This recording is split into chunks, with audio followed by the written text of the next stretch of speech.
days they had to get register some of the snacks and a Dunkin' card. Yeah. The $5 Dunkin' card. Is that what? Yeah. That's probably exactly what she's. I'm sure. Yeah.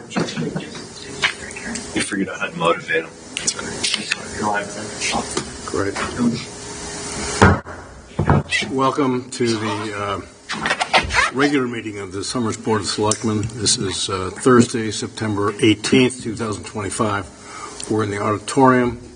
The meeting's being live streamed. Please join me with the Pledge of Allegiance. I pledge allegiance to the flag of the United States of America and to the republic for which it stands, one nation, under God, indivisible, with liberty and justice for all.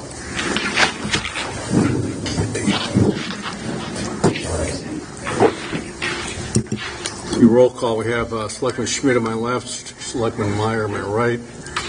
We have Brian Wissinger on my right, CFO. We have Todd Rowland, Director of Public Works and Land Use. We have Kim Littig, Police Administrator. Maureen Parcell, Director of Recreation and Leisure. Matt Cox, Director of Human Services. I think we're going to have Dave Leonard. He's not here yet, but I think he's going to show up. Well, we got his information here. Yeah, I hope he's going to show up. Well, we can read it. Yeah, well, we're looking for Dave Leonard if somebody finds him. And we got a couple members of the public here, Dave Pinney and Sean Curtis. So with that, public comment. Do we have any public comment, Dave Pinney?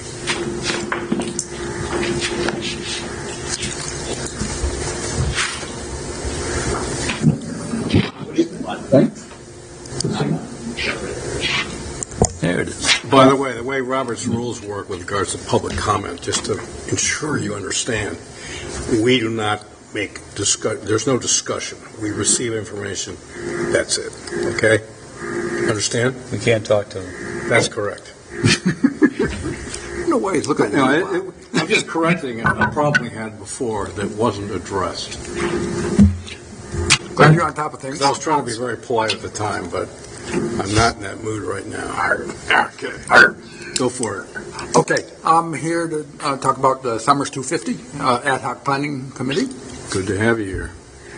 And we're underway and having some good conversations, expanding our contacts around and all, and still working on collecting ideas for activities and whatnot. I just heard back from the superintendent this afternoon about who the contact person will be within the school district to carry on a more expanded conversation about what the schools are doing or how we might be collaborating in some way. And also, that's one example. But our original group, it's already lost a couple of members. They're on your agenda. Three. Has lost 3 members. We're losing 2 more tonight. Yeah. And so I understand that you have some letters of interest. Yes, we do. From some new folks. Here to encourage full and prompt consideration and support. Absolutely. Any and all interested parties, as far as I'm concerned. The language on the agenda is what prompted me to come and just inquire or address the issue of whether there's a maximum number for the committee. What I saw on the agenda indicated there were 4 interested parties, but only 3 openings. And I don't know what established the original membership cap. I would encourage you to revisit that as to whether there needs to be that number or it could be some other number, because again, in my mind, people interested in getting involved is an asset to the process. My role as chair is to be facilitating everybody, having an opportunity to be part of the process and everybody listening to other folks' interests as well, and working through to a collection of activities that we all see potential in as far as helping us have a rich and satisfying experience with this anniversary celebration. Something that we see a significant culminating event at some point next summer. But the library has a variety of ideas on discussion groups, book groups, speakers or music entertainment, whether it be all located at the library or incorporated into other activities located elsewhere. But again, the primary point for the moment is that we could use all the help we can get. All right. Great. So I would like to approve them. Yep. I'll leave that for your. Out of order. Yeah. I'll leave that for your consideration. We'll discuss that. Thank you very much. When the order is appropriate. Thank you. I knew I was out of order, but I said it anyway. I do have a gavel here. By the way. Don't hit me in the head with It it. hurts when you get it hit in the head. We have a lot of witnesses, too. All right. I just wanted to own up to my fact that I knew I was being a deviant. Okay, thank you, David Penny. Presentation by First Selectman. Let's see here. Got a few things I just wanted to mention. First of all, of course, we had the Fort-Town Fair last weekend, and I think it went very well. We had great weather, good turnout, lots of participation, and I think money was made by the various groups that were trying to raise money. So there was I appreciate all those that participated, and look forward to next year's fair. I can't believe we'll have good weather. But Yeah, it was The nice weather was weekend. perfect. okay. On this past Tuesday, so the 9th of September, we had a statewide emergency response exercise, which Chief Leonard led as the emergency management director, and assisted by Frank Perot. And we had great turnout, great assistance from the fire department, police department. CERT was there in spades. Lots of people. Just a great come together of activities and representations of people in town that all participate in emergency response. And so I just wanted to mention that it went incredibly well.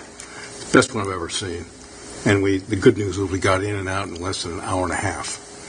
So that was outstanding.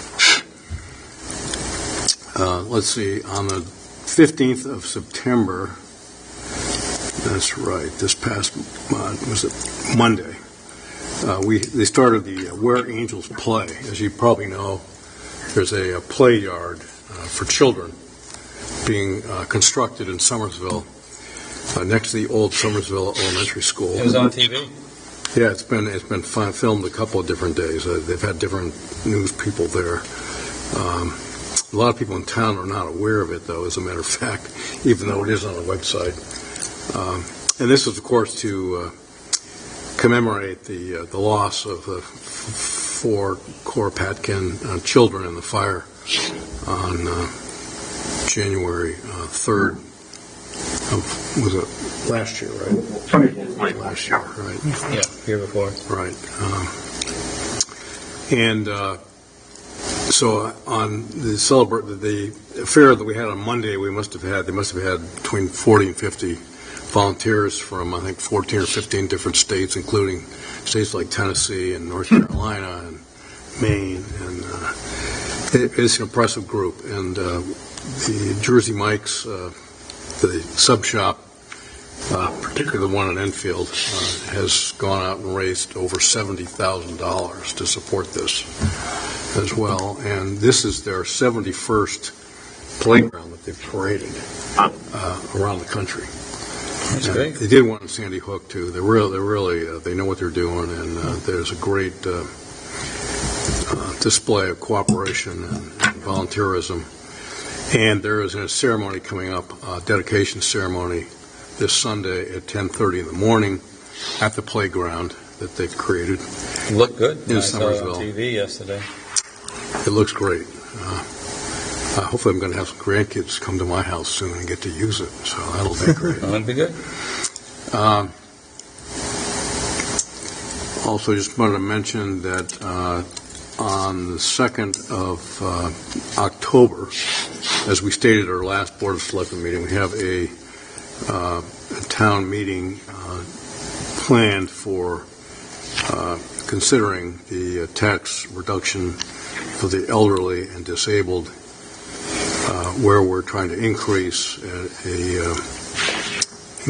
the maximum that people can still qualify for. For their income, they can qualify for the deduction. So we're going to be handling that. It's an ordinance, right, that we're presenting? Yep, public hearing on October Public 2nd. hearing the ordinance. Yep. 2nd of October, just to make sure people are aware of that. And then again, just a reminder that we have Shred Day planned here at Town Hall on the 17th of October. That's a good thing to plan ahead for if you're trying to do a little summer cleaning versus spring cleaning, get rid of some things. Now's the time to do it, and that's all I have. Thank you. So, consent agenda. Let's see. Boards and appointments, I believe.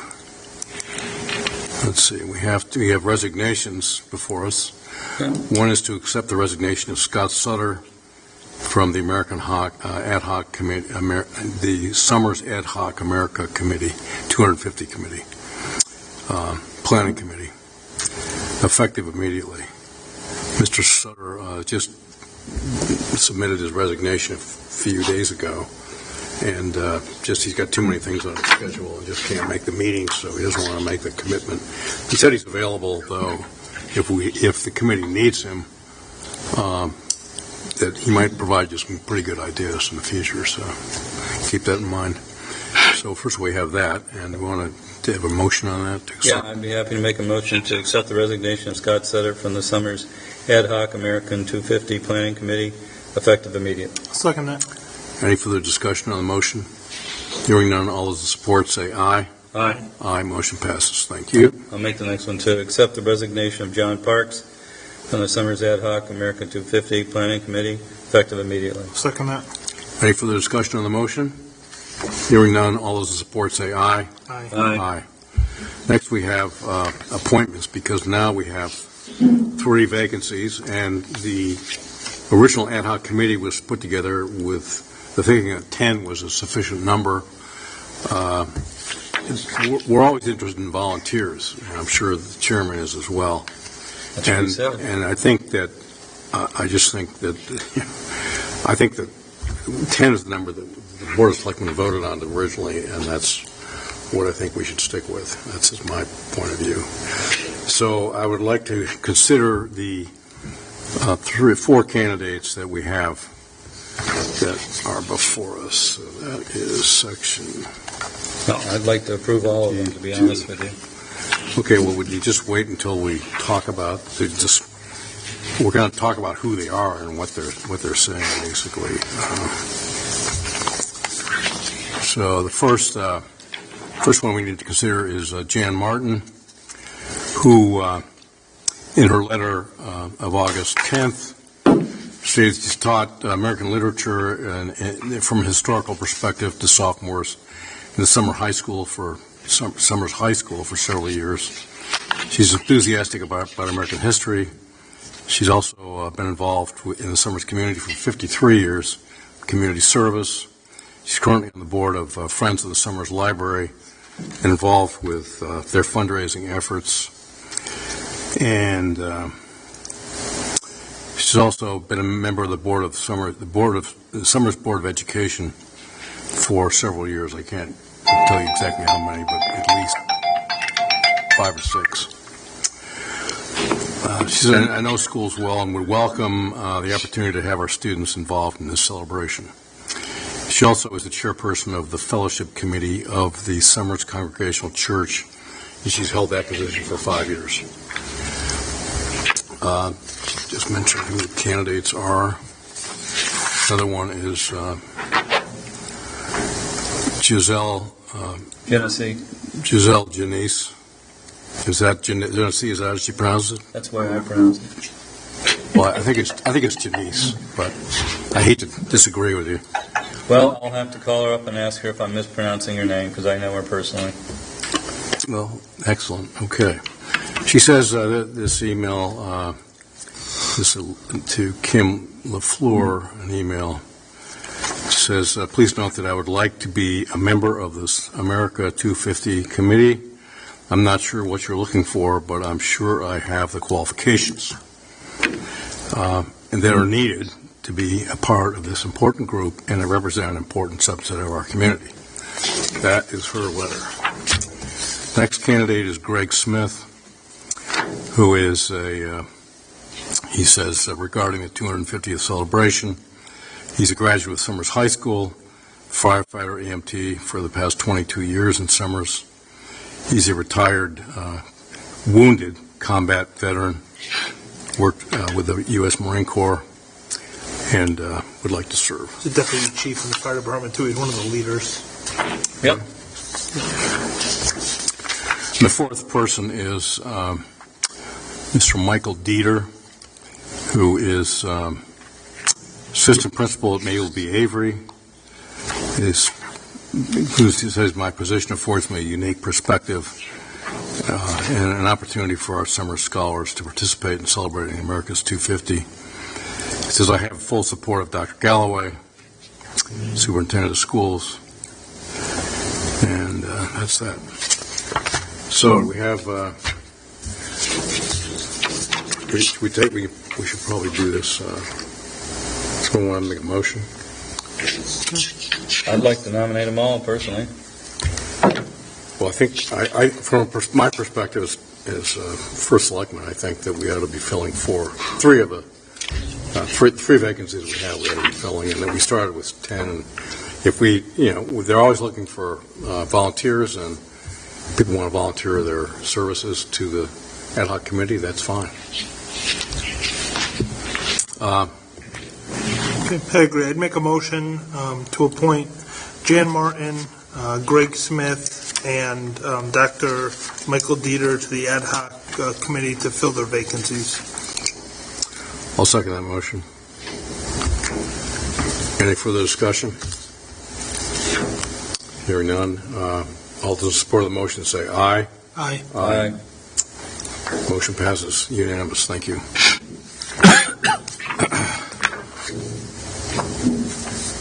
Opportunity to add urgent agenda items. Do we have any of those this evening?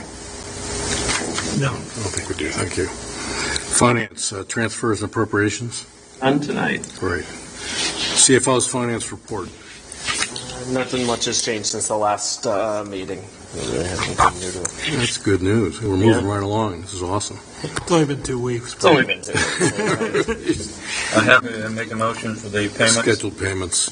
Yeah, I'll make a motion for the payments in the amount of $578,317.22. Second that. Okay. Any further discussion? I've gone through this in detail, asked questions, and had my questions answered. I'm satisfied as my review. Any further discussion? All those in support of the motion say aye. Aye. Aye. Motion passes. Thank you. Let's sign this here.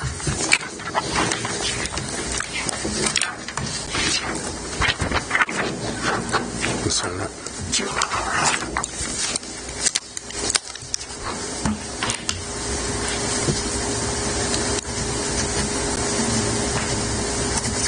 Thank you.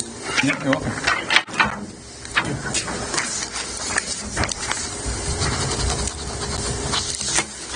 Next on our agenda is updates from boards and commissions. We have none.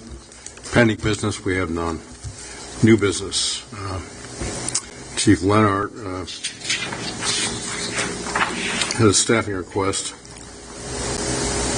No, he was going to give us a report. But he's not here. We can accept that report whenever he wants to deliver it. Just an update on what he's been doing. I think he gave us copies of it in our... Yeah, we can just read it. That was fine. It was very good. One misspelling, but we won't hold that against him. Next, we have a staffing request from Director Parcell. Good evening, everybody. Evening. Right. I'm happy to recommend Bill Abbott for the part-time senior center bus driver position with the town of Summers. Bill is retired but currently works part-time at an auto auction in East Windsor, where he drives vehicles during auctions and helps with preparation and organization before events. In the winter of 2020, he also worked part-time as an on-call snowplow driver for Todd Rolland, showing his reliability and willingness to step in when needed. Before retiring, Bill worked for Northeast Site Solutions as the head of construction for towers and wireless sites. His leadership abilities and attention to detail are evident strengths that will benefit him in this new role. We believe Bill will be an excellent addition to our team. His flexible schedule allows us to balance shifts among our current drivers, and his enthusiasm for working with and supporting the aging community in Summers is evident. I'm confident that Bill will bring dedication, professionalism, and a positive attitude to the role. I wholeheartedly recommend him for this opportunity. Bill's application was the fourth application that we received. We are excited to have him join us. I recommend a start date of September 29th. Pending a fingerprint-supported background check, Kim Littig has already completed the initial background check on him. He also needs to apply for and receive his passenger endorsement through DMV. While he awaits receipt of the passenger endorsement, which takes approximately 6 weeks, Bill can start training with our current staff. Can he drive the vehicle, though? He cannot. He can ride with our staff. He cannot drive. There's other training he can take as well. So what's the effective start date of September 29th? Yes, so We start paying him and he can't drive the vehicle? Is that how it works? we pay them for training. He's only going to get paid while he trains. So if he's riding with our staff, we will pay him, which is what we do with all of our other staff as well. What training other than driving is involved? I mean, it's probably just like one day, right? No, there's multiple days of driving with staff. Typically, we put them through at least a week worth of driving. They drive throughout town. Well, it's obviously multiple towns, Enfield and Stafford. They get used to the route. It's not just a one day of training. They'll also go through CPR training. There's a mandated reporter training that he'll take as well, and he can do all of that while he's awaiting his passenger endorsement. And again, he's only going to get paid for the time, that he's training. So, I've heard though hourly it's rate. taking longer sometimes with DMV right now with these passenger endorsements and people. I mean, I'm just afraid if he doesn't get his license for 6 months, I mean, like he's gonna forget the training we gave him, and then we're kind of wasting. I mean, I'm good. He's got a great resume. I think he's Okay. But I'm just wondering why we're having a driver that can't drive. If you'd like to extend that, I'm okay with that. Well, I think, I agree that we should be paying him while he's in training. He will be paid while he's training. Yeah. Of course he should be. So I think he's certainly qualified, that's for sure. Yeah. Assuming he has a valid driver's license. So he already has a part-time job. He's right now currently working 30 hours a week. So the time that he's training with us when he works for us, it's only going to be about 1 day a week. He'll fill in for vacations. He'll fill in for sick days, maybe lunch trips.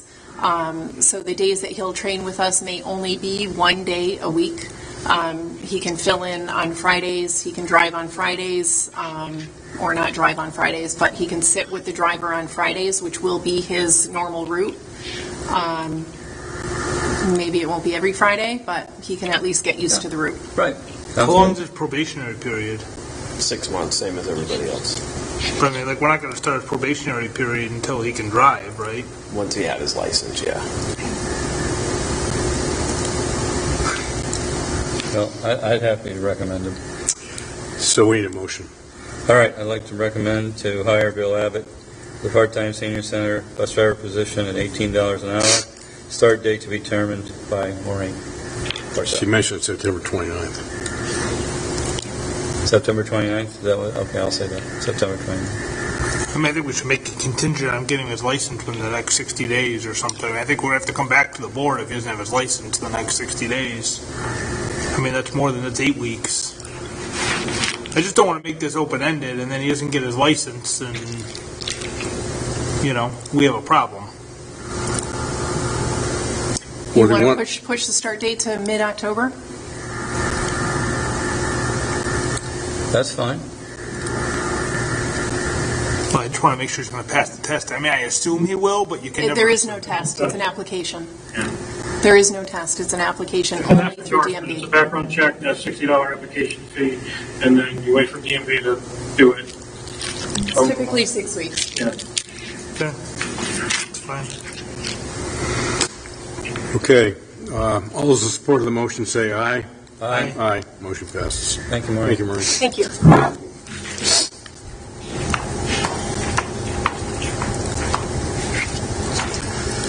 Next on the agenda, we have to accept the resignation of Michael Heavey, Summers Police Officer, effective 29th of this month, 2025. Make a motion to accept the resignation of Michael Heavey effective September 29th, 2025.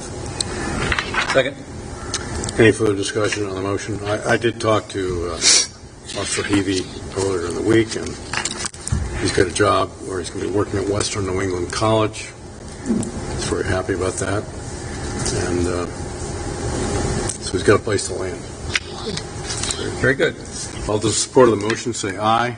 Aye. Aye, motion passes. Thank you. Next, we have Director Cox.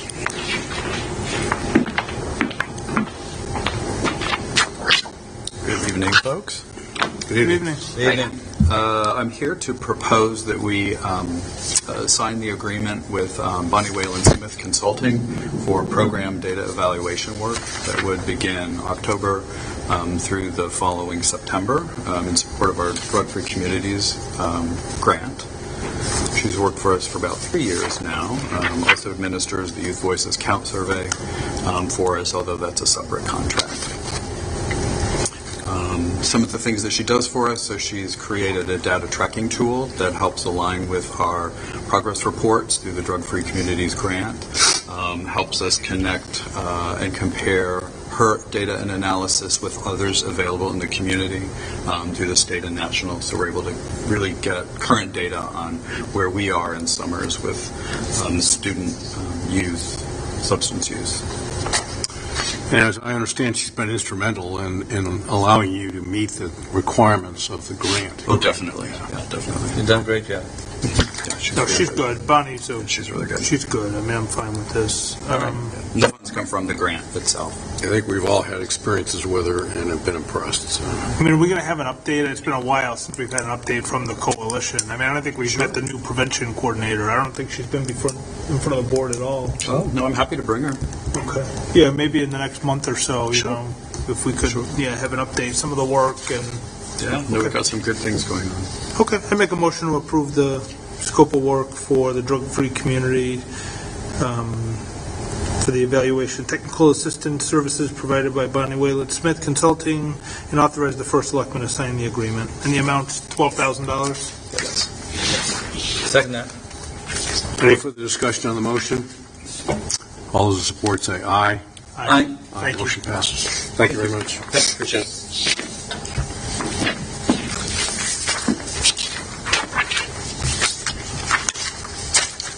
Chair revision, Mr. Wissinger. Yeah, so in reviewing the materials that we're getting ready to be sent out to every household, I came across an issue with question 4. Tim and I discussed it, and then we reached out to Attorney Landolina for guidance on how to correct the correct what has been sent or typed up so far. I'm trying to find Carl's email from. Why is my email not changing? While you're looking for it, Brian, I'm going to be a pain. Mind if I interject?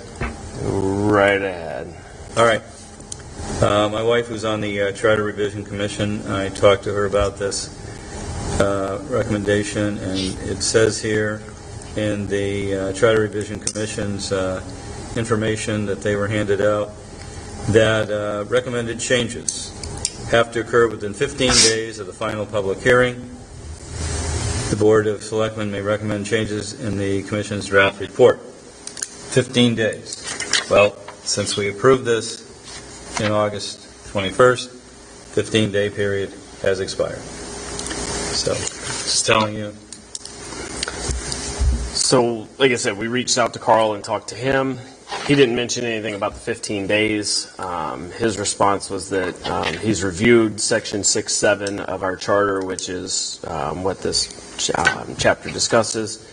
He said it provides a mechanism for the approval of special appropriations. Transfers are a completely different issue and are probably dealt with elsewhere in the charter or by state statute. I'm going to assume that the inclusion of transfers in the charter report is either an oversight or typographical error. So the language seems out of place in this section. If it was intentionally placed in this section, I suggest that the Board of Selectmen discuss this with a representative of the Charter Commission. Otherwise, I would suggest that the Board of Selectmen schedule a meeting to modify its acceptance of the final charter report and then republish this section only again in the newspaper. If you have any questions, don't hesitate to contact. And I've done some research on this, and I've talked to Charter Revision Commission members. Did not talk to your wife. And there's no one that knows why the language was there to begin with. I mean, no one takes accountability for it. Nobody owns it. As far as they're concerned, it was mistaken language. The original charter does not include the word transfers anywhere in that section. And it runs totally counter to the whole purpose of what we're trying to do here, is just try to streamline. So somebody added this while they were typing it? Yep. Okay. So you spoke to the chairman of the commission, and we believe it's a technical error, and we're just correcting some language. Exactly. And if we don't, we're not doing our job, as far as I'm concerned, because it will definitely get shot down if it stays in there, because it doesn't do what the charter wanted it to do. That's the problem. Yeah, could we make inter-budget transfers all the time, but they're not additional appropriations? Right, they're not additional appropriations. And this section of the charter and the state statute talk about appropriations, correct? Not transfers. Right. Not transfers. Exactly. Yes. Okay, so I'm fine with making this technical change, following the advice of the town attorney, consultation with the chairman of the Charter Revision Committee. And we also have a member of the committee here with us this evening. Want to just come forward and have a seat? Ms. Catherine Lurs is a member of the Charter Revision Committee. And, it was recommended to me that we have somebody show up from the Charter Revision Commission. Unfortunately, because of the short time, many people are out of town. It's true. But I think that, I guess my question just is, do you ever recall any conversations? And by the way, I went to all the meetings too, by the way, and I have no recollection of any discussion whatsoever of transfers being included in this calculation of dollars. In fact, when you called today to ask me to come, I was a little dumbfounded because I was like, I don't think we ever discussed it. And we definitely didn't discuss transfers because this was something I had to really think about. We didn't discuss transferring of funds. That's helpful. Just validates what we believe to be the truth. Thank you very much. Well, thank you for coming tonight. Oh, no problem. Thanks for clarifying that. Just so you know as well, because to your 15-day point as well, so we received all this information on September, was this 10th? The mailer that was put together, that's where it all started. We had sent the mailer to Carl to review for legal purposes to make sure that what we could send out. And he emailed back even then that there were things that needed to be deleted in the text about combining planning and zoning. Okay. Because what was part of the original thing, approval could have been considered advocacy as well. So You guys were on this before the 15-day period then, wasn't it? we were working on this, on September 10th. Okay, well. Maybe outside of that window even, Still, I'd say, yeah. but But I think it's the fact that it's a mistake. right. There were other Is- mistakes is- that were getting corrected as well along the way. And we're not impacting the ballot questions. Those remain Right. intact. The ballot And questions ballot remain question intact. And this question only speaks about appropriation. Correct. And that was what it Good solely point. speaks Yeah, about. that's And we're correct. not, so what people are voting on, it's clearly appropriation. This is just a technical amendment to the language. Correct. Okay. Just to make it And we clear. did add wording in there that you'll see highlighted in the middle showing what the present value of $20,000 in 1990 is today, which is $49,433. I will leave that up to you all to discuss. Where did you, Right in the middle there, middle there's there. the yellow highlight. you say the present value of $20,000 is, I thought it was more like 70-something. Now, using I used the federal CPI calculator based on their inflationary schedule, and it said, what year do you want to start? I said 1990. I put in $20,000, and it said this is today's value. Okay. Yeah, that's helpful. Thank you Yep. very much. All So I right, would so make you're a gonna motion. change- You're going to change it to 49,000 instead of 20? Well, no, that's just showing It just what, shows you what the present value is. For illustrative yeah, purposes. for illustrative purposes, Oh, so what you're that not would going to change it? 90. No. No, it just puts into context what it is we're talking about. Okay, all right. Better explanation. Because the original charter had no escalator in it. Correct. It was a fixed amount. It's just a fixed and amount now, because it's based on 30 the state years statute. later, the $20,000 doesn't make sense. I Right. think that's the point of the question. Right, and it puts it into context as to what $20,000 meant in 1990 that they were Versus referring to, today. what it's worth today. Good. So I'd make a motion to approve the technical changes to the charter question affecting section 6-7, to remove the word transfers, as recommended by our CFO and following the guidance of our town attorney. And you're fine with this? And it will also include this present value. Okay, I just want to make sure you're fine. Yeah, it's also, but I don't think we need to approve that, do we, the explanatory stuff? I mean, it would be an amendment Yeah, to, we so do- all of this is within the explanatory information We have to republish this. that has to get republished. And I'm fine with that, and that's the motion, and to also include, for illustrative purposes, the present value comparison between 1990 and today.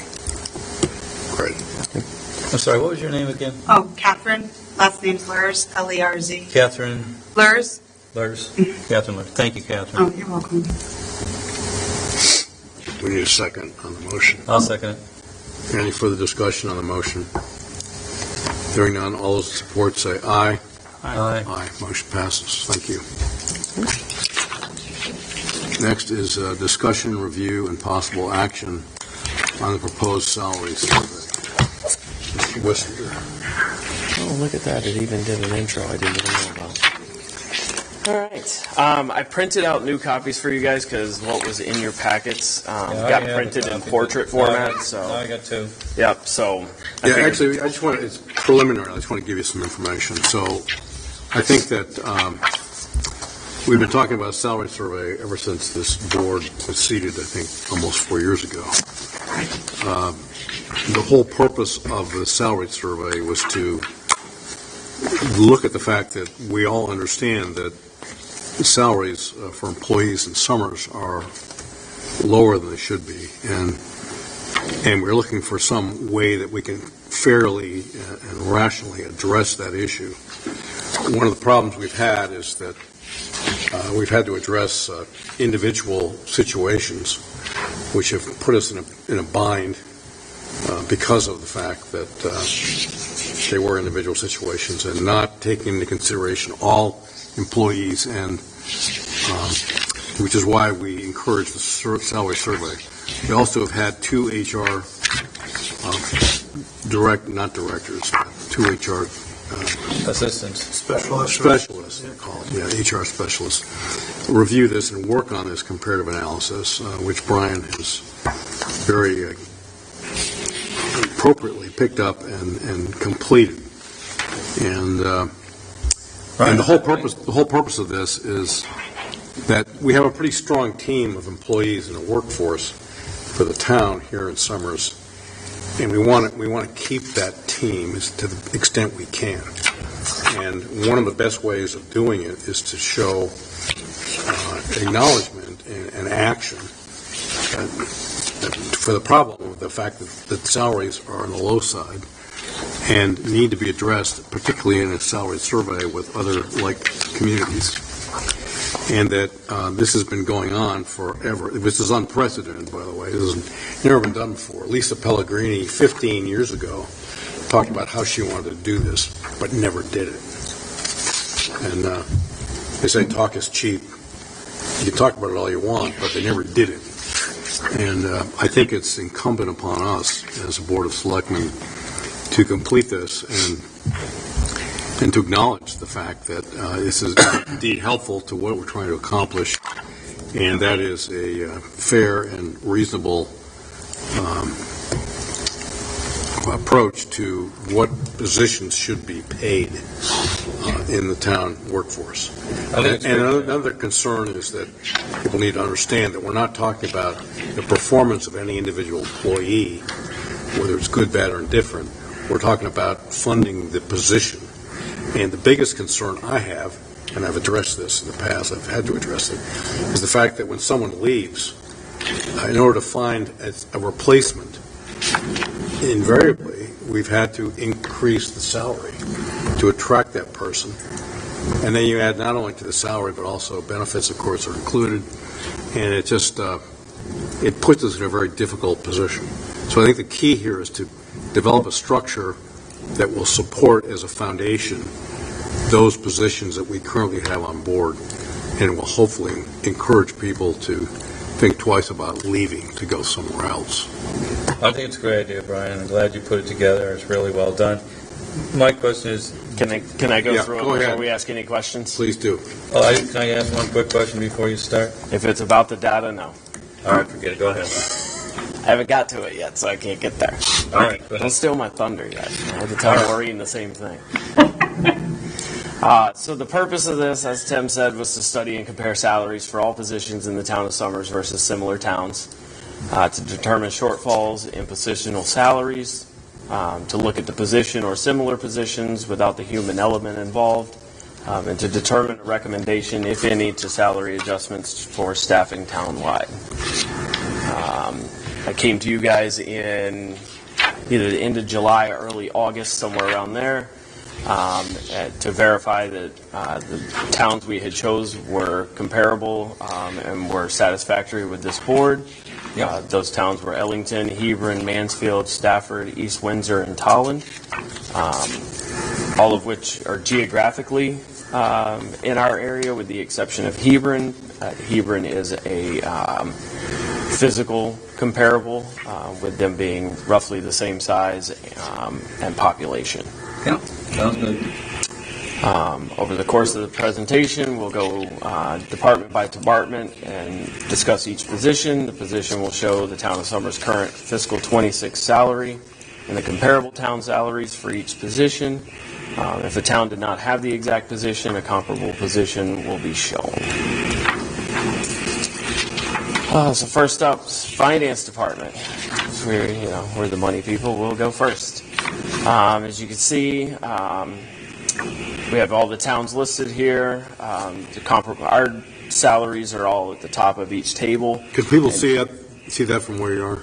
And each town is listed, each comparable town is listed underneath them. Looking at this, the average CFO, treasurer, finance director, whatever title you'd like to put on it, the average is $141,000 across those 7 towns. Average accountant is 66. I added a 3 there. 66,202 is the average. I don't know if there's a 3 there. Assessor, tax collector, and our assistant. The assessor average amongst these is $105,108. Tax collector average is $83,989, and the assistant's average is $61,000. Just a point of note on the assistant that All other towns, with the exception of Hebron, have multiple people that do the same position. Ellington has an assistant in the assessor's office and an assistant in the tax office. Both are full-time employees. Same with Mansfield. Stafford only has an assistant in the tax office. East Windsor has 3 additional FTEs above and beyond the assessor and tax collector. And Tolland also has them split. Hebron is the only other town that actually had 1 FTE that covers both offices, which is exactly what Summers does. So what you're saying is hard to compare. I mean, it's I think it's more not an that equal we balance, have determined efficiencies over the last two and a half years. We have strived really hard to condense the finance department and make it run more efficiently rather than just continuously adding bodies. and you've achieved that. Yes, our flip side to that is if our current assistant left, could we find one person to do both jobs, or will we need to hire 2 people? Every other town says you have to hire 2 people with the exception of Hebron. You'd probably have trouble convincing the board of selectmen. You'd have trouble convincing me to do it as well. Just giving you a heads up, I wouldn't Go ahead. be in support of that either. In human services, a tough one to compare. A lot of them either don't have the same services that we offer, or they're privately funded and aren't town funded, so they didn't have that information either. Mansfield, for example, their prevention coordinator and so forth is a private entity within the town, so they're not paid with any tax dollars, so they didn't have any information for that. Hebron doesn't really have a human services department. They have 1 social worker. What's going on in East Windsor? I mean, it's Yeah, I can't answer for East Windsor. I'm not really sure, but they have 2 people that basically make the same salary, and one answers to the other, which is kind of interesting. It's just a lot of variation in these jobs. It especially really between is. the towns. I mean, like Mansfield, I think the social service director has a staff of like 50 people, so it's very hard to, Right. yeah, It's hard to compare one to the other. yeah. okay.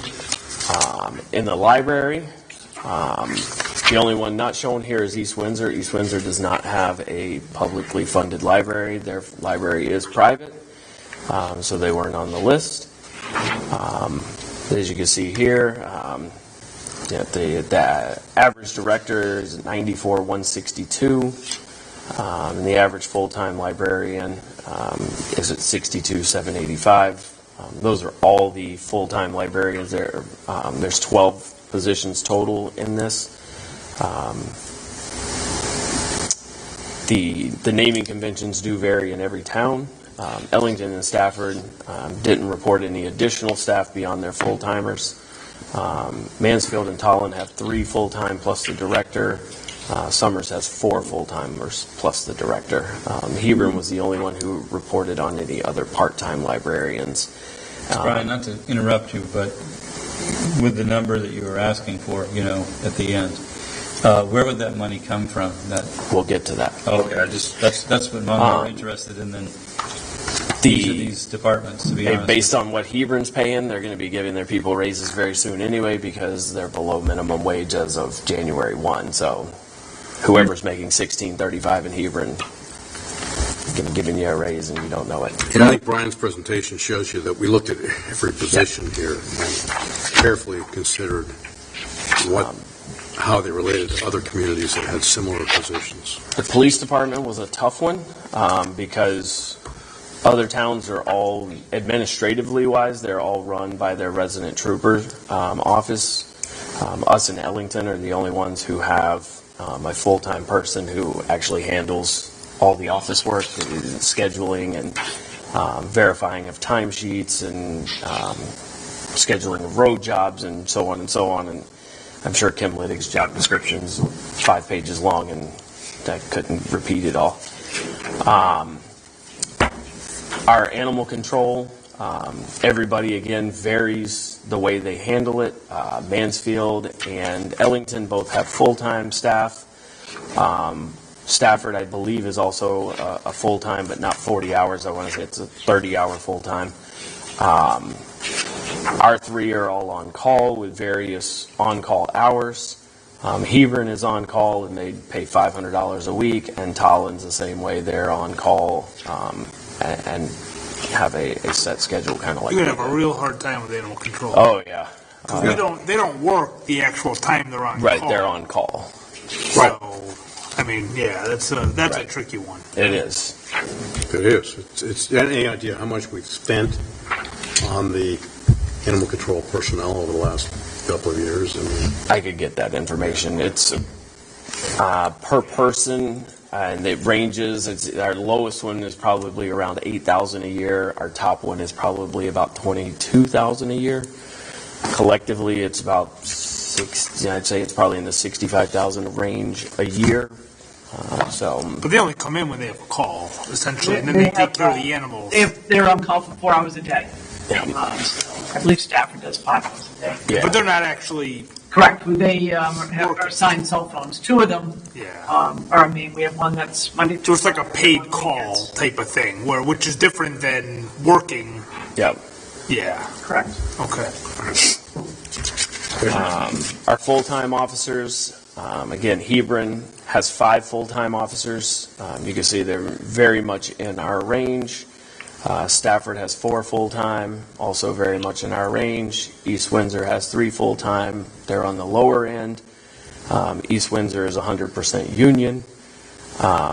No other towns had any SROs, with the exception of Hebron. They have 2 full-time SROs, which that's part of that 81,411 you see there. Their full-timers are all union as well and have those set salaries. No other towns reported any part-time police positions. We really need to get the part-time wages because they all have, Ellington, Stafford, and I believe Tolland all have, although Tolland has an SRO. Do they still have an SRO, Kim? They had a town officer who was an SRO. I don't know if they still do. It keeps changing over there. I couldn't keep up. I think they still have one that's full-time. Okay. Stafford has 1 full-time SRO. So make a note of But I know Ellington and Stafford have people that they pay hourly, part-time. Police officers. Yeah. They have Jeff Dudas over there full-time in Ellington. Oh, they have 12, I think. 12 constables in Ellington. Correct, but specifically in the school, I thought you were talking about. Oh, no, I'm talking about the road, because there's no information here on the road. Correct.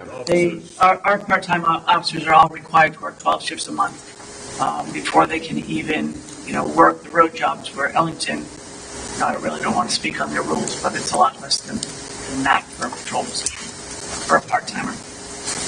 I can reach back out about them and see if an email will, because these towns just sent over here's our payroll from the first, here's everybody's salary. Without an explanation. That's what they do. Specific ones I can, and as we go through it, if you have any, I will gladly reach back out and look for more. Public Works. We have all of our directors here and administrators. Our administration is a recycling coordinator / office administrator. Other towns call it a public works operations manager. They all have similar duties with the exception of the transfer station. But as far as in office and responding to resident complaints and working with vendors and so forth. But you're saying that other towns don't have responsibilities at the transfer station? Their administrator doesn't. Yeah. So our administrator also works directly with the recycling center and handles programmatic things within it. There was not in any description that I saw for public works operations managers that they handled the recycling center, but everything else they did was the same that our I office can't imagine administrator that does. Mansfield and Tolland are paying those salaries to someone who's in an office answering the phone. I was pretty surprised by both Mansfield and Tolland's salaries, period. Their salaries are all That seems like a deputy director of public works or like a lead foreman. I mean, they're not paying $124,000 in Mansfield for somebody to answer the phone. No, I mean, there's more to it than answering the phone, but Well, yes, I get it, but I'm just saying that, I mean, But unless yes, you're out in a truck, like out in the field, I mean, that's like a deputy director or field foreman kind of salary. It's interesting that you bring that up. Mansfield, they're foremen, right? $37.31 an hour. Which $37.31 an hour, 40 hours. Let's see what that equals. Times 2060. $37.31 times It's less than $100,000 a year because $50 an hour is $100,000. $77,677. That's what I'm saying. Like, it doesn't make any sense. Right. Their office staff is making more than their foremen are, I don't believe it. based on what they all right. sent over. So- But Yeah. so again, looking down the list, our foremen kind of fit in right with Hebron and Stafford. They're below Mansfield. They're way below Ellington and way below East Windsor. I just don't buy that there's a $30,000 variant there because I think you have two crazy outliers that are really skewing it high. I tend to agree. I mean, if you said there's always going to 10,000, be variables. I wouldn't fall out of my chair, but 30,000. Yeah, I mean, there's that's always insanity. going to be variables, and when you put it in, I mean, the average administrator based on this finding was 82,238. I agree. I think that's high for somebody who's not a director of something. Especially the internal equity here. I mean, you have department heads not making that much. I mean, our library director doesn't make that much, and Right. So I agree with you that, I mean, it skews the data, which is why when I got into recommendations, some of that wasn't part of it. Our maintainers, again, our top end is basically the bottom end of Hebron. It's the bottom end of Stafford, and everything else is just way above it for our maintainers. Our mechanic, about the same as Mansfield, which was kind of shocking, and about the same as Hebron. Ellington, I don't know what they're doing in Ellington. they're an outlier. They Yeah. have been. They just and spent too much Tolland, money. Tolland was up pretty We high look at as the well. tax bills that Ellington give their residents now, Yeah. and same with Talent. What I found interesting was looking at the maintainers themselves. Summers has 6 of them. Ellington has 11. Hebron has 6. Mansfield has 12. Stafford has 16, and East Windsor has 10. So while we're doing it for less money, we're also doing it with half greater the staff that a lot of other people have. Granted, Mansfield has a lot more fields to mow, I would say. I don't know what Stafford really has that constitutes 16 employees, but that's their problem, not mine. For the mechanics, Be careful what you say about Stafford. we've always had 1. Hebron has 2. Mansfield has 4 mechanics, which I also find interesting considering the amount of work in today's age that has to be outsourced because of computer technology and so forth. That the large trucks that you can't work on necessarily. We need to do like a fleet size analysis. If we were going to look at the number of positions, Right. The number of acres of parks, the number, Right. I mean, we don't have that data. I think the salaries, though, it's hard to say we should pay more because we have fewer, Right, and I'm not saying that either. I'm just Yeah. pointing out that Just we run a very against efficient comparison. Yeah. Because I do remember, I mean, at one point I think Todd had 8, and we eliminated 2 positions like 8 years ago. So the good news is he's never come back and asked for those 2 positions back. So Good for who? good for you. Kudos to you, Todd. Rec and Leisure. All other towns have basically Parks and Rec. We have Rec and Leisure. Their recreation director oversees their park system as well. Our park system falls within Public Works. But other ones have senior center as their own department, and we don't. We have it within recreation. But we also, our recreation department uses the parks significantly for a lot of it. Right, uses the parks for programming. They're just not in charge of the maintenance, the mowing, the upkeep, etc. And the human service director oversees the senior center as well, depending on the town. Like Mansfield, they do. Oh, that's not what they told me. I was wondering if we could cut to the final numbers here. We will get there, Bob. I know. You must have a hot date tonight or something. No, I just wanted to move on. It's getting hungry. I'm getting hungry. I haven't eaten. That's the real thing. I don't think anybody else has either, but we're So not. other positions within recreation, Maureen sent me yesterday some information from towns that did not report on having coordinators or anything, and so I haven't had the chance to put that information in here or absorb it all yet because I was on the road when I got the email, but so we can discuss that as well. Looking at the senior center, Ellington and Mansfield and Tolland all had directors of senior centers. We don't have a director of the senior center because our recreation director oversees it. We do have a supervisor who manages the programs and the staff there on a regular basis. And again, nobody else reported any part-time staffing as far as additional help at the senior center. Town clerk's office, pretty straightforward. We are the lower end of the middle.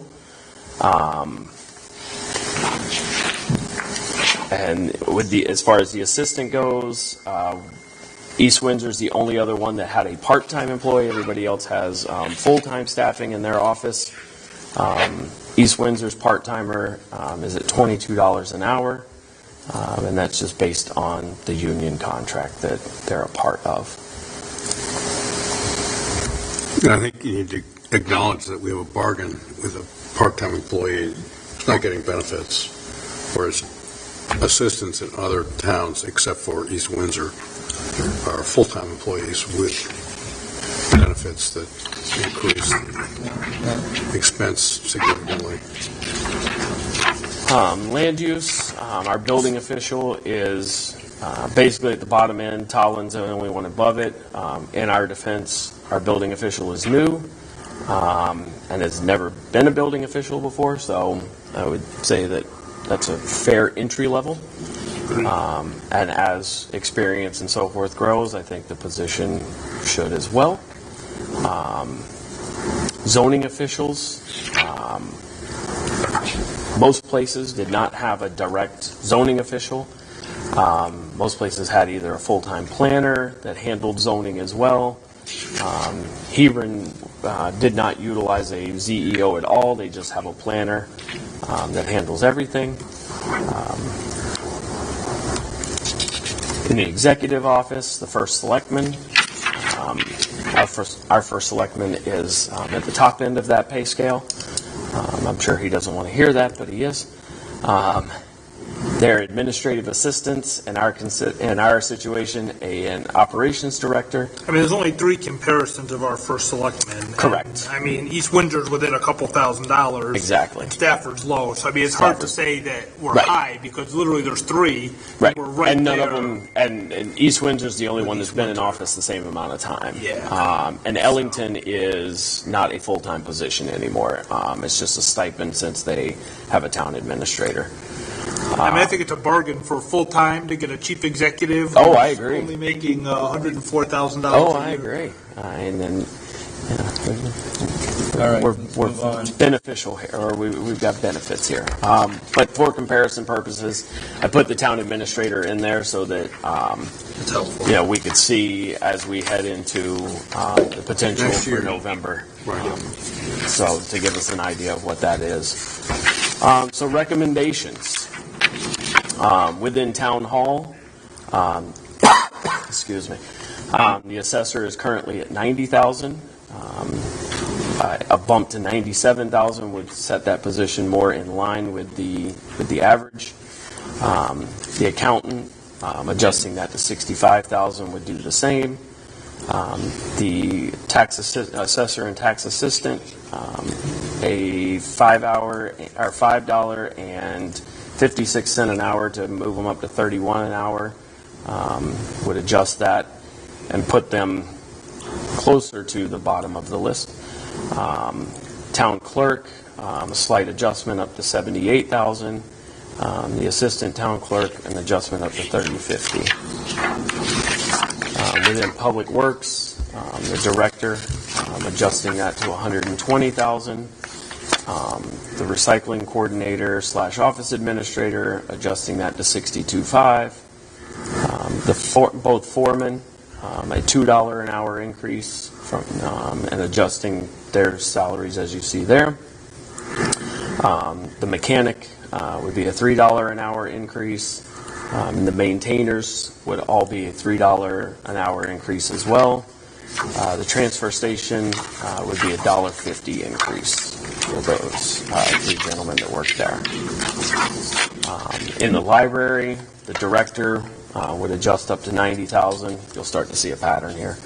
The assistant director up to $78,000. The three full-time librarians, all three of them would get $5,000 increases. And the 6 part-time librarians would be a $1.50 increase each for them. In rec and leisure, the director adjusted up to $90,000. The recreation supervisor, a $3 an hour increase. Same with the coordinator, $3 an hour increase. The senior center supervisor, an adjustment up to $60,000 a year. The part-time senior center staff with a $1.50 increase for both, and the senior bus drivers with also a $1.50 increase.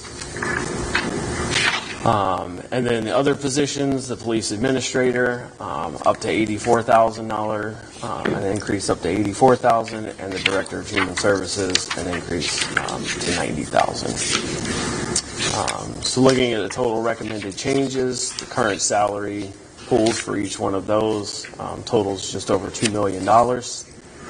With the adjustments, it would be just over $2.2 million. Not every position in town needs adjusted. Previous slide showed the largest variances in town positions. Other positions can be adjusted with COLA and merit. If these adjustments were to take effect on July 1, we would need the full $202,010 to adjust the salaries. Instead, the town needs to go through the appropriate approval levels, starting with the selectmen, lastly finance, and then town meeting approval if the appropriation is over that. So the recommended effective date for all of this would be January 1st. Oh, January 1st? So the full year, again, would be $202,010 per pay period. That's $77.69.62. Based on the recommended start date, there would be 13 pay periods remaining, making $101,005 needed to fund the request. So on that 101 that you said by January, where did that money come from?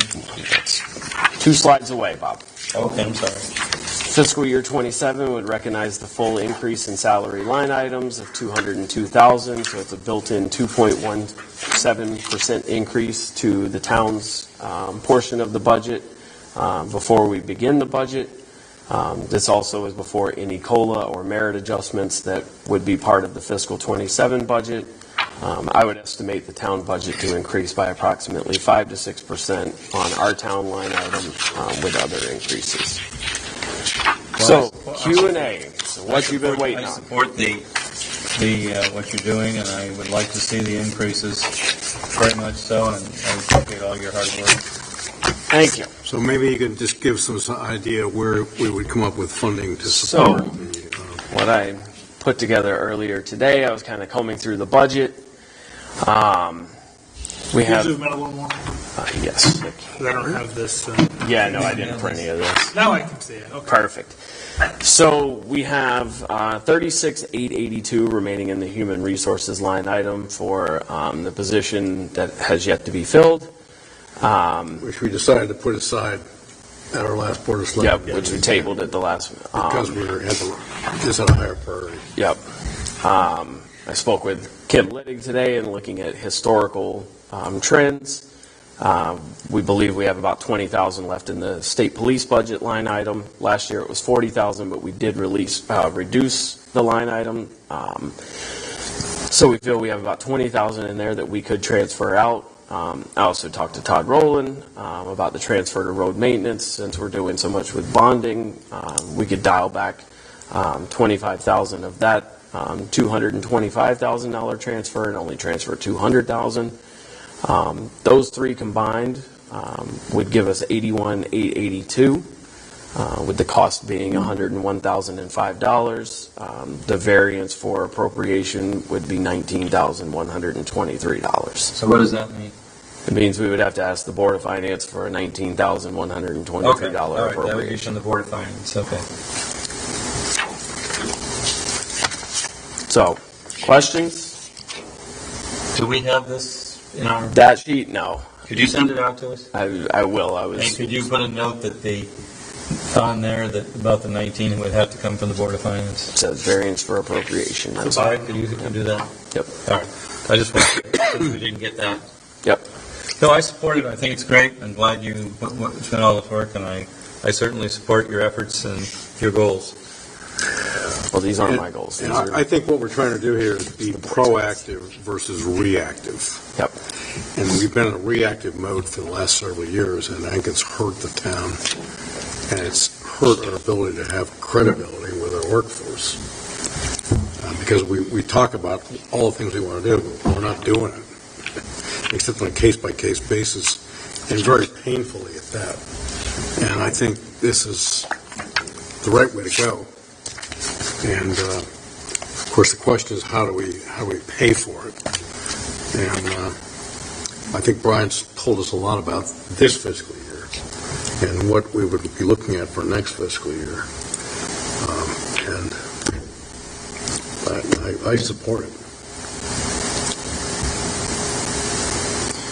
And I've talked to Brian about a lot of these at length about a lot of these positions, and I think it's a very fair, equitable approach, and it's not based on individual people. It's based on the position that we'd have to fill if the person left.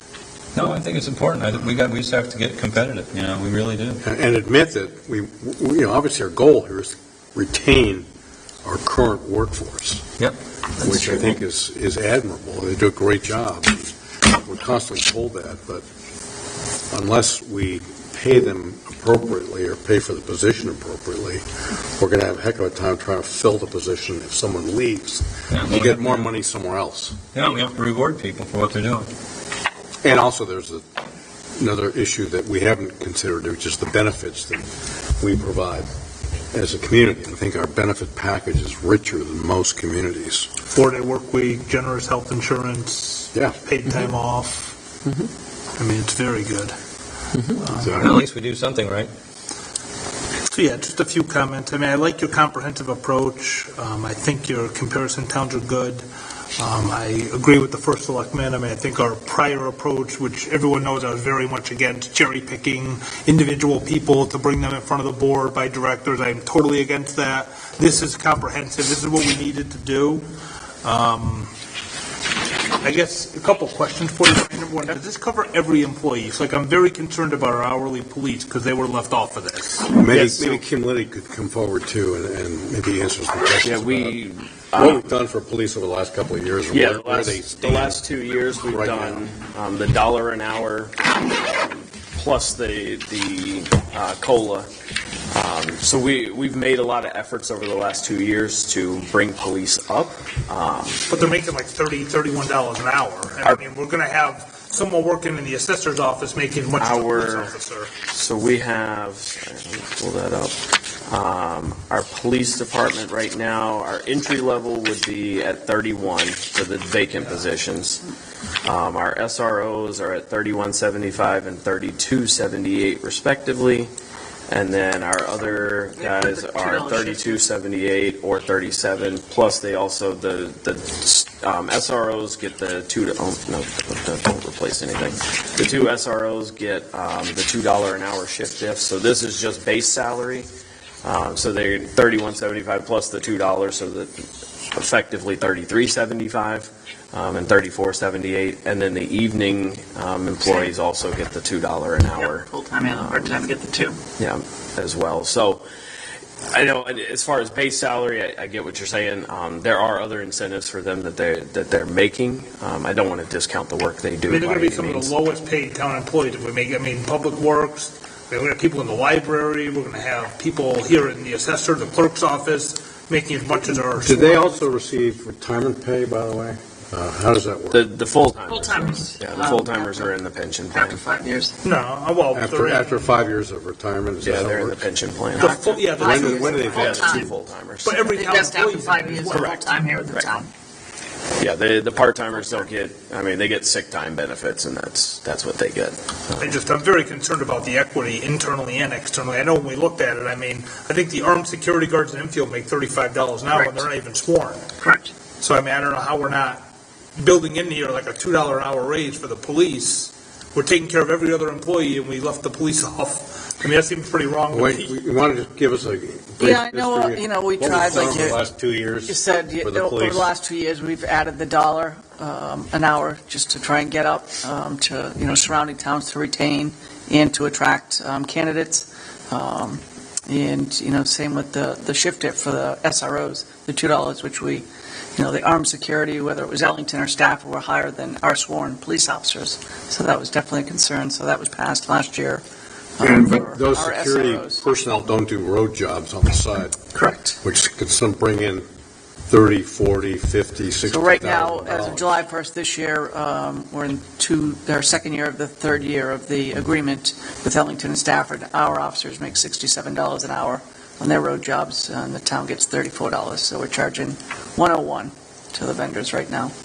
But they're working the jobs. I They mean, are absolutely working it. Yeah, Yep. they're I absolutely. mean, it's not free. It's like when Public Works comes in to plow. I mean, Correct. they're getting paid overtime, right? Correct. I mean, it's, Yeah. they make good money, but they're working and they're getting paid. Correct. So we already gave a couple employees $3, $4 an hour raises. Now we're giving them $3 or $4 more. I mean, I have a problem not doing anything for the police. No, that's why it's open for discussion. So maybe, In the last 2 years, our officers, we came to you and we asked for the $1 besides the COLA that we were getting just to get it up. Yep. I understand that all these other departments, I'm not looking to, push out anybody else. No one's ever going to turn around or turn down or not ask for more money. But I understand that there's more priorities for the town. More of our issue now is retaining, senior people that are getting closer to retirement. Obviously, we just lost one to another job. what about trying to attract people to fill vacancies? We have 2 right now. Yes, so we just had a Zoom meeting with Police App a couple weeks ago, so we're going to join them. It doesn't cost the town anything. We had Pat McHale review the language. We just don't want the automatic 3-year renewal. Applicants will have to pay $40 to apply for the position, which is normal. They do the state police, they do half the departments in Connecticut, so we'd exclusively have to advertise with them. But again, it's zero cost for the town, so we're hoping that'll get a wider net. We can point them towards Police App from our website, from the Post website. That makes And I'm sense. not against the same trends. I mean, we did, all the part-timers, we basically pulled in and said, okay, $1.50. So I'm not against if we want to put police in there as well, $1.50. I can make those adjustments. It seems like it's very skewed based on the officers, like how long they've been here. But we don't have those steps taken into account in these other wages, other than maybe the building official. I mean, most of the others are all making the same money now. We didn't do comps based on a step wage. So No, you got some we didn't. cops making 37, you got some making 32. Yep. But we don't have that in other departments now. I mean, if you were the assistant I mean, we assessor would still for have 2 it. years, you're still making $30 an hour. And we still have it in Public Works. Everybody still has that tier system of the people who've been here the longest are making more than the lower end, but none of them are making what they should be making. Our first Summers police officer, from the state police, the way, we're doing things now, Officer Mazza, who started in 2014. Yep. And that's when we started, purchasing the vehicles and the equipment and stuff like that. We have some officers that are now part-time that were full-time for 2 to 3 years, so their wages were higher than the part-timers. We didn't bring them down when they went from full-time. switched from Say for full-time 3 to years of part-time. full-time, went back to part-time. we kept them at those wages versus, So lowering it's them. the same argument I'm hearing. I mean, we're not paying them benefits, the part-timers, we're Correct. not. So, I mean, I'm hearing all these efficiencies and things, and then the police are still the lowest paid. Okay. I will absolutely put that in if that's what you guys want to do. It's just gonna drive the cost up, so I think we have to It look will. at the bottom line. I mean, the $1.50 for, 12 shifts, you figure out the hours, yeah, it's probably gonna be, 6 people, or, yeah. It's all right, just give us, 2 of them won't matter because the position's vacant, so it'll just be an adjustment to the base salary there, but, probably $6,000-8,000 would be my guess if I had to. I mean, I think we're fine with our full-timers, but I think that the part-timers, all right. And then, So we're talking about a $1.50 increase for part-time. I think we should get the wages from Ellington. Yeah, I'll reach out and see. Even and right now we have the 2 full-time officers that work evening shift, and, the Officer Powers that came in, later than Officer Mazza. We brought him up pretty good last year, but obviously there's 2 numbers there. He's the low one. Officer Mazza's the high Our one. firefighters So will make it a lot bring it, more. yeah. I know they're not part of this, I mean, So we brought him up, yeah. substantially last time, and, He was love making to like $28 get it an again. hour or something. I mean, it was Yeah. low. Yeah. all right. And then I would say our Director of Public Works, my recommendation would be for the time that he remains covering land use, that we leave the salary. However, I would make a pretty significant adjustment if there was a time in the future where he was not leaving land use. So that may help us in the short term, but I think we'd have to remember in the long term, I think the base salary there is way too low. But I think now, the way how things kind of work out, the total salary, I think, is fair. And then, But again, you're looking at individuals here, what you're doing. well, I'd say just as a general comment, I don't know how you can. We're not going to find someone else that's going to be doing both departments by advertising for it. I just, again, I think it's fair what we're trying to do here, and I think that that position warrants more funds. Well, I agree, but I think that maybe we should look at maybe we should look at total compensation. And then my final thing, and I think it may help us solve some of these problems, I would recommend that we use some money from the rec fund to pay this. And I think that would reduce the amount of the appropriation we need. So if we took, say, $20,000 from the rec fund to pay for the salaries of the rec employees, I think that would avoid, would allow for some of this to move forward. I'm just not sure what effect that will have on the rec fund and their ability to do our work. And one question I have is, what other towns do that in this comparative group that we're looking at? A lot of towns do. No, Brian? we don't. I didn't find anyone else who utilized the rec fund in that manner. So they don't run an enterprise fund? You're telling me you haven't found any other town that runs an enterprise fund? They run it the same way we do. They actually use their surplus for a lot of the parks stuff because they're parks and recreation, so they do parks and recreation. So they spend a lot of their funds. So we run our rec fund like it's a park and recs fund, even though it's a rec and leisure fund.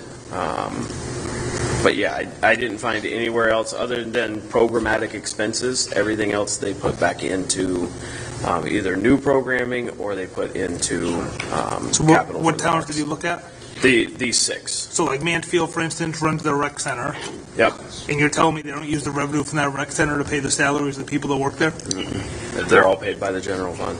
It's interesting. Yep. The monies that they make from the rec center go back into the rec center to make improvements or to the parks department to improve the parks. All right. Very good. All right. Thank you, Brian. And the final point I would make, which I think is a very important point, just so people remember, prior to October 1st of 2019, the state of Connecticut's minimum wage was $10.10. It was then raised to $11 in October 1st of 2019. Now sits at $16.35 and is scheduled to go up to almost $17 on January 1st. So I think, unfortunately, the compression is an issue, and I think, some of this is the wage policy I think the state has put into effect so aggressively. Yep. That's just caused this people to feel that they're not making enough money, and. Well, like I it's a- said, I it's mean, a problem. there's one person that was on the salary survey that whether, I think it was East Windsor, whether they like it or not, they're giving their employee a raise come January 1 because they'll be underneath minimum wage. Well, I think we're going to have more and more making minimum wage. When they make the minimum wage so high, Yeah, I mean, eventually, at this rate, minimum wage is going to be $20 an hour in 5 years. it's $33,681 a year minimum wage. So, I mean, it's not, it used to be like $20,000 a year, Yeah. just 5 years ago. Yep. So No, I agree completely with you on that. it's really hard to sustain it. I know our businesses are struggling. Yes, they and are. I think the government's struggling Statewide. as well because of it and these policies. Well, thank you, Ryan, for your hard work, and send some more of that information to us, okay? So we'll get an update with the police. Yep. All right. We can do the last item on the agenda, Tim? Well, I just want to say, so we're going to readdress this issue at our next Board of Selectmen I think meeting? we can make an approval next meeting. Yeah, I'm fine. All with right. Okay, yeah, as long as we get Okay, some more I just information. want to get that straight. Okay. All right, so the last item here we have here is approval of minutes of the September 4, 2025 regular meeting of the board. We need a motion on that. I have to make a motion to approve the minutes of September 4th, 2025, regular meeting of the Board of Selectmen. I'll second that. Any further discussion on the motion? All those in support say aye. Aye. Motion passes. Make a motion to adjourn. Motion to adjourn. We're adjourned. Time is... Ryan, I already had this.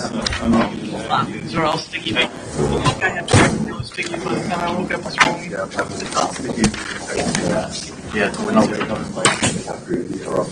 Right, 2 full-time. Yeah, no, I put it on the list. It's in your package. Bill's not. Don't worry, Dave. I covered them all. IDs. I'll get that to you guys, just so we want to come back again. Okay.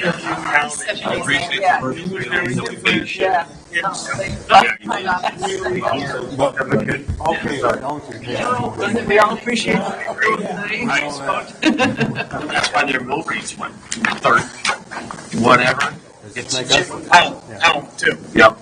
Well, I mean, I think particularly like our library, our public works, our police, like a few town hall employees, I mean, we need to be. Yeah. We need to pull money out of the run fund. The 3 positions there, Maureen, Kevin, Kim's, it'd be just over 16,000, I think.